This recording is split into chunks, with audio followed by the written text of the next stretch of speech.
నాకైతే చాలా కొరత రాష్ట్రంలో ఉండే కార్యకర్తలకి. ఎందుకంటే అతను తెలుగుదేశంలో పుట్టి పెరిగి తల్లిపాలు తాగి రొమ్ము గుద్దినోడు.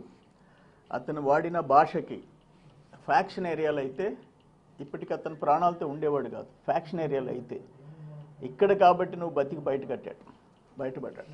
ఒక క్రూర మృగం, ఒక దుర్మార్గుడు వాడే భాష మాట్లాడినాడు. ఒక దుర్మార్గుడు.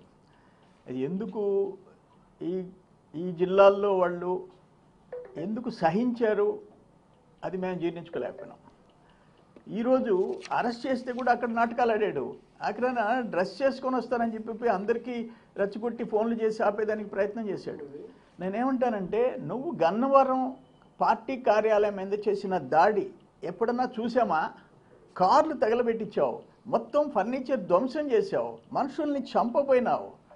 ఆ కేసులో ఈరోజు కంప్లైనెంట్ అక్కడ వాచ్మెన్, ఒక అటెండర్, అతన్ని భయపెట్టి దుర్మార్గంగా విత్డ్రా చేయించేదానికి ప్రయత్నం చేశావు.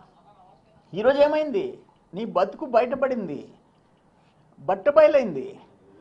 మీకు గుర్తుందో లేదో, గాలి జనార్దన్ రెడ్డి కేసులో ఒక జడ్జి వాళ్ళతో చేతులు కలిపాడని జడ్జి సస్పెండ్ అయినాడు. జడ్జి ఆత్మహత్య చేసుకున్నాడు. ఈరోజు ఆ పని చేశావు.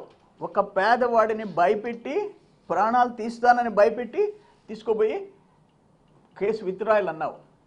ఏమైపోయింది ఈరోజు? నేనేమంటానంటే, ఒకటి కాదు నువ్వు చేసిన పని, నువ్వు చేసిన పని. ఏం మాట్లాడుండావు భాష? ఒకటైతే నేను మళ్ళీ రిపీట్ చేయలేను. అధికారంలో లేనప్పుడు చంద్రబాబు ఏం పీకుతాడు?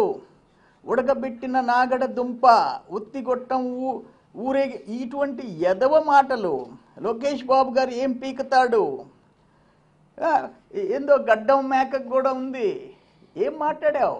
నువ్వు ఒక మనిషి జన్మ, నీదే మనిషి జన్మ. మనిషి మానవత్వం ఉంటే నువ్వు మాట్లాడిన మాటలు సహించరానివి. మానవత్వం లేదు నీకు. నేనేమంటాను, అయ్యా వంశీ తల్లిగారు, చెల్లిగారు, ఇంట్లో శిక్ష చేయండి అతనికి. ఒక మృగం, మీ ఇంట్లో ఉండేది ఒక క్రూర మృగం. శిక్షించండి, మీరు కుటుంబ సభ్యులు శిక్షించండి. మీకు తల్లి, చెల్లి, బిడ్డలు ఉండారు, అన్నదమ్ముళ్ళు ఉండారు. ఇటువంటి మృగాన్ని మీరు ఇంట్లో పెట్టుకొని ఉండారు. స్పేర్ చేసే మనిషి, చేయాల్సిన మనిషి కాదు. ఇది అన్యాయం. ఆఖరా నేనేం చేశాడు తెలుసా? ఈయన ఒక పెద్ద పుడింగి కదా, ఎవడికి లేదు మీసం, ఎవడు భయపడతాడు అని మాట్లాడాడు కదా. లోకేష్కి ఎవరు భయపడతారు, బాబు గారికి ఎవరు భయపడతారని ఇంకా చాలా చెత్త లాంగ్వేజ్ వాడాడు.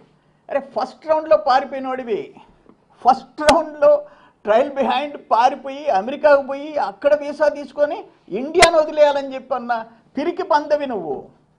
ఇండియాలోనే వదిలేసే ప్రయత్నం చేసిన పిరికి బందవు నువ్వు. మళ్ళీ వచ్చావు. ఏంటంటే ఏదో తెలుగుదేశం ప్రభుత్వం మా మాదిరిగా క్రూరంగా లేదు, అందుకని తిరిగి వస్తాం, ఇక్కడ ఉంటాం.